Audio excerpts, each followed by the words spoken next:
ನಮ್ಮ ಜೊತೆಗೆ ಶಾಸಕರಾದಂತಹ ಕುಣಿಗಲ್ ರಂಗನಾಥ್ ಅವ್ರು ಇದ್ದಾರೆ. ಅವ್ರನ್ನ ಮಾತನಾಡ್ಸೋಣ. ಸರ್, ನಿಮ್ಮ ತಾಲೂಕಿಗೆ ಆಗಿರ್ತಕ್ಕಂಥ ಅನ್ಯಾಯವನ್ನ ರೈತರಿಗಾಗಿರ್ತಕ್ಕಂಥ ಅನ್ಯಾಯವನ್ನ ಸದನದಲ್ಲಿ ಧ್ವನಿ ಎತ್ತಿದ್ರಿ. ನಿಮ್ದೇ ಸರ್ಕಾರ ಇದೆ, ಸಿಎಂ ಕೂಡ ನಿಮ್ಮವ್ರೆ. ಧ್ವನಿ ಎತ್ತುವಂತ ಅವಶ್ಯಕತೆ, ಅಷ್ಟೊಂದು ಆಕ್ರೋಶ ವ್ಯಕ್ತಪಡಿಸುವಂತ ಅವಶ್ಯಕತೆ ಏನಿತ್ತು ಅಂತ? ನಾನ್ ಮಾತಾಡೋದೇ ಹೆಂಗೆ, ಆಕ್ರೋಶ ಏನಿಲ್ಲ. ನಾನ್ ಮಾತಾಡೋದೇ ಹೆಂಗೇನೆ. ನಾನ್ ಕೇಳ್ತಿರೋದು ನನ್ನ ತಾಲೂಕಿನ ರೈತರಿಗೆ ತಮ್ಮ ಬದುಕಿಗೋಸ್ಕರ ಬೇಕಾದಂತ ಕೃಷಿ ಸಾಲವನ್ನ ಯಾಕೆ ತಾರತಮ್ಯ ಆಗ್ತಿದೆ ಅನ್ನೋದನ್ನ ಕೇಳ್ತಾ ಇದ್ದೀನಿ. ಅದಕ್ಕೆ ಎಲ್ಲೋ ಒಂದ್ ಕಡೆ ಬಹಳಷ್ಟು ಜನ ಉತ್ತರ ಕೇಳ್ತಾ ಇರ್ತಾರೆ. ಏನಂತ ಉತ್ತರ ಹೇಳ್ತಾ ಇರ್ತಾರೆ? ಇದು ಸಂಘದ ವ್ಯವಸ್ಥೆ, ಇನ್ಸ್ಟಿಟ್ಯೂಷನ್, ಎಲೆಕ್ಷನ್ ಅಂತ. ಯಾರ ದುಡ್ಡಲ್ಲಿ ಎಲೆಕ್ಷನ್? ಇವ್ರು ಸಾಲ ಹಂಚೋದು ಯಾವ್ರ ದುಡ್ಡು? ಟ್ಯಾಕ್ಸ್ ಪೇಯ್ಡ್ ಮನಿ, ನಬಾರ್ಡಿಂದ ಬರೋಂಥ ದುಡ್ಡು. ಅದು ಎಲ್ಲಿಂದ ಬರುತ್ತೆ? ಭಾರತ ಸರ್ಕಾರದಿಂದ ಬರೋಂಥ ಹಣವನ್ನ ನೀವು ಕೊಡ್ಬೇಕಾಗಿರೋದು ಕೃಷಿ ಸಾಲವನ್ನ ರೈತರು ಕೊಡ್ಬೇಕು. ಯಾವ ರೀತಿ ಕೊಡ್ತೀರಿ? ನಿಮ್ಮ ಹಂಚಿಕೆ ಯಾವ್ದು ಮಾನದಂಡ? ರೈತರದ್ದು ಮಾನದಂಡ ಇರ್ಬೇಕಾದ್ರೆ ಎಲ್ಲ ತಾಲೂಕಲ್ಲಿ ಇರ್ತಾರೆ. ಒಂದ್ ತಾಲೂಕಿಗೆ ಬೆಣ್ಣೆ ಹಚ್ಕೊಂಡು ಇನ್ನೊಂದ್ ತಾಲೂಕಿಗೆ ಸುಣ್ಣ ಹಂಚೋದು ಎಷ್ಟು ಸರಿ ಅನ್ನೋದಕ್ಕೋಸ್ಕರ ಪ್ರಶ್ನೆ ಮಾಡಿದೆ ನಾನು. ಇವತ್ತು DCC ವ್ಯವಸ್ಥೆಯಲ್ಲಿ ಇವತ್ತು ಆಗ್ತಾ ಇರೋಂಥ ತಾರತಮ್ಯ ಮೇಲೆ ಒಬ್ಬ ಡೈರೆಕ್ಟರ್ ಗೆದ್ಕೊಂಡು ಹೋಗ್ತಾನೆ. ನಮ್ಮ ಹತ್ರ 10-20 ವರ್ಷದಿಂದ ಗೆಲ್ತವ್ರೆ. ಅವ್ರು ಹೋಗಿ ಕೇಳೋಷ್ಟು ಸಮರ್ಥರು ಇಲ್ಲ. ಸೊ ಹಾಗಾಗಿ ನಾನೊಬ್ಬ ಶಾಸಕನಾಗಿ ಮಾನ್ಯ ಮುಖ್ಯಮಂತ್ರಿಗಳ ಕೆಳಗಡೆ ಇದು ಖಾತೆ ಇದೆ, ಇದನ್ನ ಮಾನಿಟರ್ ಮಾಡೋಂಥ ಒಂದು ಇನ್ಸ್ಟಿಟ್ಯೂಷನ್ ಮಾಡಿ ಅಂತ ನಾನು ಮಾನ್ಯ ಮುಖ್ಯಮಂತ್ರಿಗಳಿಗೆ ಕೇಳ್ಕೊಂಡಿದ್ದೇನೆ. ಅದು ಮಾಡ್ತೀನಿ ಅಂತ ಹೇಳಿದ್ದಾರೆ. ನಿಮ್ಮದೇ ಜಿಲ್ಲೆದೇ ಬೇರೆ ತಾಲೂಕುಗಳಿಗೆ ಸಮರ್ಪಕ ಹಣ ಹೋಗುತ್ತೆ, ಆದ್ರೆ ನಿಮ್ಮ ತಾಲೂಕಿಗೆ ಯಾಕೆ ಟಾರ್ಗೆಟ್ ಮಾಡಿದ್ದಾರೆ? ಹಿಂದೆ ಕೂಡ ಧ್ವನಿ ಎತ್ತಿದ್ರಿ ಈ ಬಗ್ಗೆ ನೀವು. ಅಫ್ಕೋರ್ಸ್ ಅದಕ್ಕೋಸ್ಕರನೇ ಈ ಧ್ವನಿನ ಕಂಟಿನ್ಯೂ ಮಾಡ್ತಾ ಇದ್ದೇನೆ. ಎಲ್ಲೋ ಒಂದ್ ಕಡೆ ಇದು ಇಂಟರ್ನಲ್ ಚುನಾವಣೆ ನಡೆಯೋದ್ರಿಂದ ಆ ಚುನಾವಣೆ ಗೆದ್ದಿರೋಂಥ ವ್ಯಕ್ತಿಗೆ ಸಿಗುವಂತ ಹಕ್ಕಿನ ವ್ಯವಸ್ಥೆಯಲ್ಲಿ ಸರ್ಕಾರದಿಂದ ಬರೋಂಥ ನಬಾರ್ಡಿನ ಸಾಲದ ಹಣವನ್ನ ಮಾನಿಟರ್ ಮಾಡ್ಲಿಕ್ಕೆ ನಮ್ಮ ಸರ್ಕಾರದವರು ಮಧ್ಯಸ್ಥಿಕೆ ವಹಿಸಬೇಕು ಅಂತ ಹೇಳಿ ನಾನು ಮಾನ್ಯ ಮುಖ್ಯಮಂತ್ರಿಗಳಿಗೆ ಕೇಳ್ಕೊಂಡಿದ್ದೇನೆ. ಅದು ಯಾವ ರೀತಿ ಮುಂದಿನ ದಿನಗಳಲ್ಲಿ ಸರಿಪಡಿಸ್ತೀನಿ ಅಂತ ಭರವಸೆಯನ್ನ ಕೊಟ್ಟಿದ್ದಾರೆ. ಮುಖ್ಯಮಂತ್ರಿಗಳ ಬಳಿ ಖಾತೆನೂ ಇದೆ, ಅದನ್ನ ಅನಧಿಕೃತವಾಗಿ ರಾಜನ್ ಅವರೇ ಹ್ಯಾಂಡಲ್ ಮಾಡ್ತಾ ಇದಾರ ಅಂತ. ಒಂದು DCC ಅಧ್ಯಕ್ಷರು ಕೂಡ ಅವರೇ ಆಗಿದ್ದಾರೆ ನಿಮ್ದು. ನಾನು ಅದನ್ನೆಲ್ಲ ಹೇಳಕ್ಕೆ ತಯಾರಿಲ್ಲ. ಒಟ್ನಲ್ಲಿ ನನ್ನ ಮುಖ್ಯಮಂತ್ರಿಗಳು ನನಗೆ ಕೆಲವು ವಿಚಾರಗಳಲ್ಲಿ ಪ್ರತಿಯೊಂದು ಹೆಜ್ಜೆಯಲ್ಲೂ ನಿಂತಿದ್ದಾರೆ. ನನ್ನ ತಾಲೂಕಿಗೆ 1,000 ಕೋಟಿ ಇವತ್ತು ಅನುದಾನ ಬಿಡುಗಡೆ ಮಾಡಿಕೊಟ್ಟಿದ್ದಾರೆ. ಹಾಗಾಗಿ ನನ್ನ ಮುಖ್ಯಮಂತ್ರಿಗಳು ನನ್ನ ರಕ್ಷಣೆಗೆ ಬರಬೇಕು, ನನ್ನ ತಾಲೂಕಿನ ರೈತರ ರಕ್ಷಣೆಗೆ ಬರಬೇಕು ಅಂತ ಹೇಳಿ ಸದನದಲ್ಲಿ ಪ್ರಶ್ನೆ ಮಾಡಿದೆ. ಅದನ್ನ ಬಹಳಷ್ಟು ನಾನು ಮಾಡ್ತೇನೆ ಅಂತ ಸಕಾರಾತ್ಮಕವಾಗಿ ನನಗೆ ಭರವಸೆ ಕೊಟ್ಟಿದ್ದಾರೆ. ಈಗೇನೋ ಭರವಸೆ ಕೊಟ್ಟಿದ್ದಾರೆ ಸರ್. ಈ ಗಮನಕ್ಕೆ ಹಿಂದೆಯಿಂದನೂ ಕೂಡ ಮಾಡ್ತಾ ಇದ್ರಿ. ನಿಮ್ಮ ಮುಖ್ಯಮಂತ್ರಿಗಳು ಅನ್ನೋದಾದ್ರೆ ಸಮಸ್ಯೆ ಬಗೆಹರಿಸಬೇಕಾಗಿತ್ತಲ್ಲ, ಯಾರು ಮಾತು ಕೇಳ್ತಾ ಇದ್ರೆ ಹಾಗಿದ್ರೆ ಅವರು? ಅದು ಜಟಿಲವಾದಂತ ವಿಚಾರ. ಇದು ಯಾವ ರೀತಿ ಅಂತ ಅಂದ್ರೆ, DCC ಎಲೆಕ್ಷನ್ ಮೂಲಕ ಗೆದ್ದು ಬಂದಿರ್ತಾರೆ. ಆದ್ರೆ ದುಡ್ಡು ಬಳಕೆ ಆಗೋದು ಸರ್ಕಾರದ್ದೇ. ಅದನ್ನ ಯಾವ ರೀತಿ ನಾವು ಮಾನಿಟರ್ ಮಾಡ್ಬೇಕು ಅನ್ನೋದಕ್ಕೋಸ್ಕರ ಒಂದು, ಮತ್ತು ಇನ್ನೊಂದು ಒಬ್ಬ ಅಲ್ಲಿ ಬದಲಾವಣೆ ಮಾಡ್ಕೊಡಿ ಅಂತನೂ ಸಹ ಕೇಳಿದೆ. ನೀವು ನೋಡಿದ್ರಿ ಅನ್ಕೋತೀನಿ ಅಸೆಂಬ್ಲಿಲಿ.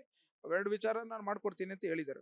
ಒಂದ್ ಕಡೆ ರಾಜನ್ ಅವ್ರು ನಿಮ್ಗೆ ಟಾರ್ಗೆಟ್ ಮಾಡ್ತಾ ಇದಾರೆ ಅಂತ ಅನಿಸ್ತಾ ಇದೆಯಾ ಅಂತ ಸರ್? ನನ್ ಟಾರ್ಗೆಟ್ ಮಾಡಕ್ಕೆ, ನನ್ನ ಹಿಂದೆ ರಕ್ಷಣೆಗೆ ರೈತರು ಇದ್ದಾರೆ, ಯಾರು ಟಾರ್ಗೆಟ್ ಮಾಡಕ್ಕಾಗಲ್ಲ. ರಾಜಣ್ಣ ಅವರು ನನ್ನ ಜೊತೆ, ಅವರು ಹಿರಿಯ ರಾಜಕಾರಣಿಗಳು. ಯಾವ ಕಾರಣಕ್ಕೋಸ್ಕರ ನನ್ನನ್ನು ಟಾರ್ಗೆಟ್ ಮಾಡಿ ಅವ್ರಿಗೇನ್ ಲಾಭ ಸಿಗುತ್ತೆ?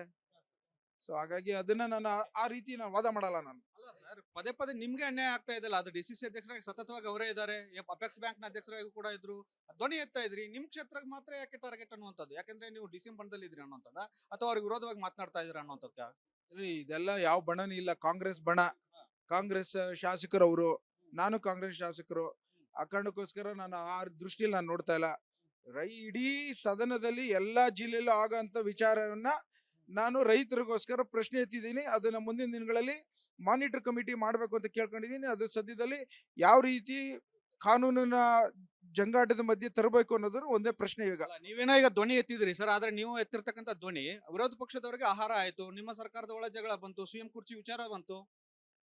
ವಿರೋಧ ಪಕ್ಷದವರು ರೈತರ ಬಗ್ಗೆ ಮಾತಾಡ್ಬೇಕಾಯ್ತು. ಯಾವ ಕಾರಣಕ್ಕೋಸ್ಕರ ಅದನ್ನ ಚೀಫ್ ಮಿನಿಸ್ಟರ್ ಪವರ್ ಶೇರಿಂಗ್ ವಿಚಾರಕ್ಕೆ ತಿರ್ಚಿದ್ರು, ಅವ್ರನ್ನ ಸ್ವಾರ್ಥಕ್ಕೋಸ್ಕರ ತಿರ್ಚಿದ್ರು ಅನ್ಸುತ್ತೆ. ಸೊ ಹಾಗಾಗಿ ನಾನು ಆ ವಿಚಾರದಲ್ಲಿ ನನ್ನ ಸಹಮತ ಇಲ್ಲ. ಅಂತಿಮವಾಗಿ ನಿಮ್ಗೆ ಹಣ ಸಿಗುತ್ತೆ ಅನ್ನೋ ಭರವಸೆ ಇದೆ? ಅಫ್ಕೋರ್ಸ್ ಫೈಟ್ ಮಾಡ್ತಾ ಇರಬೇಕು. ಫೈಟ್ ಇಲ್ಲಿ ನನಗೆ ನಮ್ಮ DK ಸುರೇಶ್ ಸಾಹೇಬ್ರು ಹೇಳಿದ್ರಲ್ಲ, ಗೆಲ್ಲ ತನಕ ನಿರಂತರವಾಗಿ ಪ್ರಯತ್ನ ಇರಬೇಕು ಅಂತ. ಅಲ್ಲಿವರೆಗೂ ನಮ್ಮ ಪ್ರಯತ್ನ ಇದೆ. ವಿರೋಧ ಪಕ್ಷ ಸರ್ಕಾರ ಪ್ರಯತ್ನ ಮಾಡೋಕ್ ಸರ್, ನಿಮ್ದೇ ಸರ್ಕಾರ ಇದೆಯಲ್ಲ ಅಂತ. ಸರ್ಕಾರ ಯಾವ್ದಿದ್ರು ಇದು ತರೋಂಥ ವಿಚಾರ ಎಲ್ಲಾ ಸದನದ ಸದಸ್ಯರಿಗೆ ಉಪಯೋಗ ಆಗಂತ ಪ್ರಶ್ನೆ ಇದು. ಇದಿಷ್ಟು ಶಾಸಕರಾದಂಥ ಕುಣಿಗಲ್ ರಂಗನಾಥ್ ಅವರ ಮಾತು. ಕ್ಯಾಮ್ರಾಮನ್ ಮಾಂತೇಶ್ ಜೊತೆ ಬಸವರಾಜ್ ಸೆಂಟಿಮೆಂಟ್ ರಿಪಬ್ಲಿಕ್ ಕನ್ನಡ ಬೆಳಗಾವಿ. ನಮ್ಮ ಜೊತೆಗೆ ಶಾಸಕರಾದಂಥ ಕುಣಿಗಲ್ ರಂಗನಾಥ್ ಇದ್ದಾರೆ, ಅವ್ರನ್ನ ಮಾತನಾಡ್ಸೋಣ. ಸರ್, ನಿಮ್ಮ ತಾಲೂಕಿಗೆ ಆಗಿರ್ತಕ್ಕಂಥ ಅನ್ಯಾಯವನ್ನ ರೈತರಿಗಾಗಿರ್ತಕ್ಕಂಥ ಅನ್ಯಾಯವನ್ನ ಸದನದಲ್ಲಿ ಧ್ವನಿ ಎತ್ತಿದ್ರಿ. ನಿಮ್ದೇ ಸರ್ಕಾರ ಇದೆ, ಸಿಎಂ ಕೂಡ ನಿಮ್ಮವ್ರೆ. ಧ್ವನಿ ಎತ್ತುವಂತ ಅವಶ್ಯಕತೆ, ಅಷ್ಟೊಂದು ಆಕ್ರೋಶ ವ್ಯಕ್ತಪಡಿಸುವಂತ ಅವಶ್ಯಕತೆ ಏನಿತ್ತು ಅಂತ? ನಾನು ಮಾತಾಡೋದೇ ಹೆಂಗೆ, ಆಕ್ರೋಶ ಏನಿಲ್ಲ. ನಾನು ಮಾತಾಡೋದೇ ಹೆಂಗೇನೆ. ನಾನ್ ಕೇಳ್ತಿರೋದು ನನ್ನ ತಾಲೂಕಿನ ರೈತರಿಗೆ ತಮ್ಮ ಬದುಕಿಗೋಸ್ಕರ ಬೇಕಾದಂತ ಕೃಷಿ ಸಾಲವನ್ನ ಯಾಕೆ ತಾರತಮ್ಯ ಆಗ್ತಿದೆ ಅನ್ನೋದನ್ನ ಕೇಳ್ತಾ ಇದ್ದೀನಿ. ಅದಕ್ಕೆ ಎಲ್ಲೋ ಒಂದ್ ಕಡೆ ಬಹಳಷ್ಟು ಜನ ಉತ್ತರ ಕೇಳ್ತಾ ಇರ್ತಾರೆ. ಏನಂತ ಉತ್ತರ ಹೇಳ್ತಾ ಇರ್ತಾರೆ? ಇದು ಸಂಘದ ವ್ಯವಸ್ಥೆ, ಇನ್ಸ್ಟಿಟ್ಯೂಷನ್, ಎಲೆಕ್ಷನ್ ಅಂತ. ಯಾರ ದುಡ್ಡಲ್ಲಿ ಎಲೆಕ್ಷನ್? ಇವ್ರು ಸಾಲ ಹಂಚೋದು ಯಾವ್ರ ದುಡ್ಡು? ಟ್ಯಾಕ್ಸ್ ಪೇಯ್ಡ್ ಮನಿ, ನಬಾರ್ಡಿಂದ ಬರೋಂಥ ದುಡ್ಡು. ಅದು ಎಲ್ಲಿಂದ ಬರುತ್ತೆ?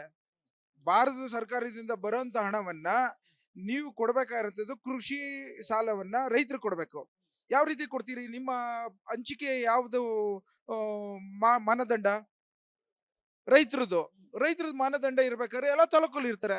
ಒಂದ್ ತಾಲೂಕಿಗೆ ಬೆಣ್ಣೆ ಹಚ್ಕೊಂಡು ಇನ್ನೊಂದ್ ತಾಲೂಕಿಗೆ ಸುಣ್ಣ ಹಂಚೋದು ಎಷ್ಟು ಸರಿ ಅನ್ನೋದಕ್ಕೋಸ್ಕರ ಪ್ರಶ್ನೆ ಮಾಡಿದೆ ನಾನು.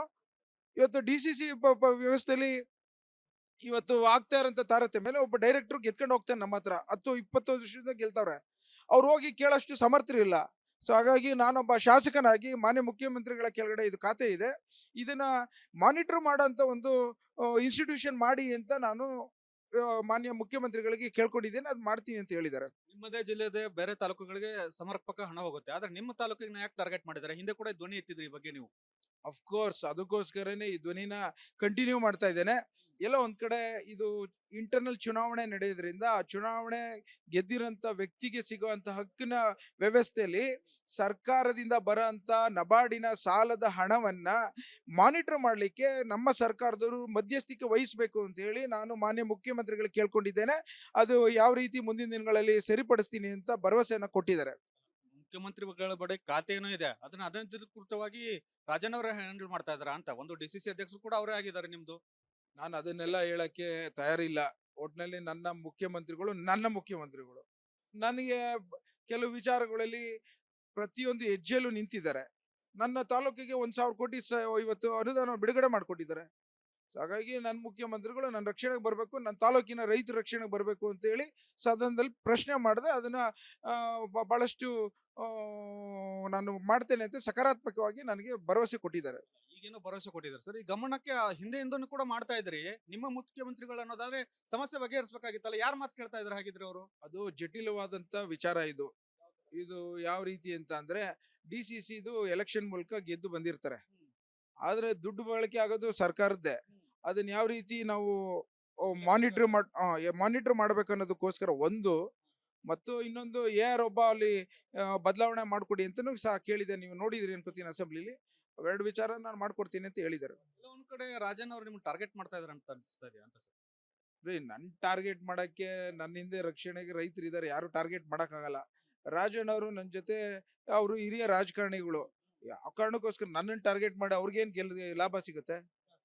ಸೊ ಹಾಗಾಗಿ ಅದನ್ನ ನಾನು ಆ ರೀತಿ ನಾನು ವಾದ ಮಾಡಲ್ಲ. ನಾನು ಅಲ್ಲ ಸರ್, ಪದೇ ಪದೇ ನಿಮ್ಗೆ ಅನ್ಯಾಯ ಆಗ್ತಾ ಇದೆಲ್ಲ. ಅದು DCC ಅಧ್ಯಕ್ಷರಾಗಿ ಸತತವಾಗಿ ಅವರೇ ಇದ್ದಾರೆ, ಅಪೆಕ್ಸ್ ಬ್ಯಾಂಕ್ ನ ಅಧ್ಯಕ್ಷರಾಗಿ ಕೂಡ ಇದ್ರು, ಧ್ವನಿ ಎತ್ತಾ ಇದ್ರಿ. ನಿಮ್ ಕ್ಷೇತ್ರಕ್ಕೆ ಮಾತ್ರ ಯಾಕೆ ಟಾರ್ಗೆಟ್ ಅನ್ನುವಂಥದ್ದು? ಯಾಕಂದ್ರೆ ನೀವು DCM ಬಣದಲ್ಲಿ ಇದ್ರಿ ಅನ್ನೋಂಥದ್ದು, ಅಥವಾ ಅವ್ರಿಗೆ ವಿರೋಧವಾಗಿ ಮಾತನಾಡ್ತಾ ಇದ್ರಿ ಅನ್ನೋಂಥದ್ದು? ಇದೆಲ್ಲ ಯಾವ ಬಣನೂ ಇಲ್ಲ, ಕಾಂಗ್ರೆಸ್ ಬಣ. ಕಾಂಗ್ರೆಸ್ ಶಾಸಕರವರು, ನಾನು ಕಾಂಗ್ರೆಸ್ ಶಾಸಕರು. ಆ ಕಾರಣಕ್ಕೋಸ್ಕರ ನಾನು ಆ ದೃಷ್ಟಿಯಲ್ಲಿ ನಾನು ನೋಡ್ತಾ ಇಲ್ಲ. ಇಡೀ ಸದನದಲ್ಲಿ ಎಲ್ಲಾ ಜಿಲ್ಲೆಯಲ್ಲೂ ಆಗಂತ ವಿಚಾರವನ್ನ ನಾನು ರೈತರಿಗೋಸ್ಕರ ಪ್ರಶ್ನೆ ಎತ್ತಿದ್ದೀನಿ. ಅದನ್ನ ಮುಂದಿನ ದಿನಗಳಲ್ಲಿ ಮಾನಿಟರ್ ಕಮಿಟಿ ಮಾಡಬೇಕು ಅಂತ ಕೇಳ್ಕೊಂಡಿದ್ದೀನಿ. ಅದು ಸದ್ಯದಲ್ಲಿ ಯಾವ ರೀತಿ ಕಾನೂನಿನ ಜಂಗಾಟದ ಮಧ್ಯೆ ತರಬೇಕು ಅನ್ನೋದ್ರ ಒಂದೇ ಪ್ರಶ್ನೆ. ಈಗ ನೀವೇನೋ ಈಗ ಧ್ವನಿ ಎತ್ತಿದ್ರಿ ಸರ್, ಆದ್ರೆ ನೀವು ಎತ್ತಿರ್ತಕ್ಕಂಥ ಧ್ವನಿ ವಿರೋಧ ಪಕ್ಷದವರಿಗೆ ಆಹಾರ ಆಯ್ತು, ನಿಮ್ಮ ಸರ್ಕಾರದ ಒಳ ಜಗಳ ಬಂತು, CM ಕುರ್ಚಿ ವಿಚಾರ ಬಂತು. ವಿರೋಧ ಪಕ್ಷದವರು ರೈತರ ಬಗ್ಗೆ ಮಾತಾಡ್ಬೇಕಾಯ್ತು. ಯಾವ ಕಾರಣಕ್ಕೋಸ್ಕರ ಅದನ್ನ ಚೀಫ್ ಮಿನಿಸ್ಟರ್ ಪವರ್ ಶೇರಿಂಗ್ ವಿಚಾರಕ್ಕೆ ತಿರ್ಚಿದ್ರು, ಅವ್ರನ್ನ ಸ್ವಾರ್ಥಕ್ಕೋಸ್ಕರ ತಿರ್ಚಿದ್ರು ಅನ್ಸುತ್ತೆ. ಸೊ ಹಾಗಾಗಿ ನಾನು ಆ ವಿಚಾರದಲ್ಲಿ ನನ್ನ ಸಹಮತ ಇಲ್ಲ. ಅಂತಿಮವಾಗಿ ನಿಮ್ಗೆ ಹಣ ಸಿಗುತ್ತೆ ಅನ್ನೋ ಭರವಸೆ ಇದೆ. ಅಫ್ಕೋರ್ಸ್ ಫೈಟ್ ಮಾಡ್ತಾ ಇರಬೇಕು. ಫೈಟ್ ಇಲ್ಲಿ ನನಗೆ ನಮ್ಮ DK ಸುರೇಶ್ ಸಾಹೇಬ್ರು ಹೇಳಿದ್ರಲ್ಲ, ಗೆಲ್ಲ ತನಕ ನಿರಂತರವಾಗಿ ಪ್ರಯತ್ನ ಇರಬೇಕು ಅಂತ. ಅಲ್ಲಿವರೆಗೂ ನಮ್ಮ ಪ್ರಯತ್ನ ಇದೆ. ವಿರೋಧ ಪಕ್ಷ ಸರ್ಕಾರ ಪ್ರಯತ್ನ ಮಾಡೋಕ್ ಸರ್, ನಿಮ್ದೇ ಸರ್ಕಾರ ಇದೆಯಲ್ಲ ಅಂತ. ಸರ್ಕಾರ ಯಾವ್ದಿದ್ರು ಇದು ತರೋಂಥ ವಿಚಾರ ಎಲ್ಲಾ ಸದನದ ಸದಸ್ಯರಿಗೆ ಉಪಯೋಗ ಆಗಂತ ಪ್ರಶ್ನೆ ಇದು.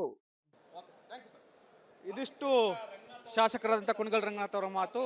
ಕ್ಯಾಮ್ರಾಮನ್ ಮಾಂತೇಶ್ ಜೊತೆ ಬಸವರಾಜ್ ಸೆಂಟಿಮೆಂಟ್ ರಿಪಬ್ಲಿಕ್ ಕನ್ನಡ ಬೆಳಗಾವಿ.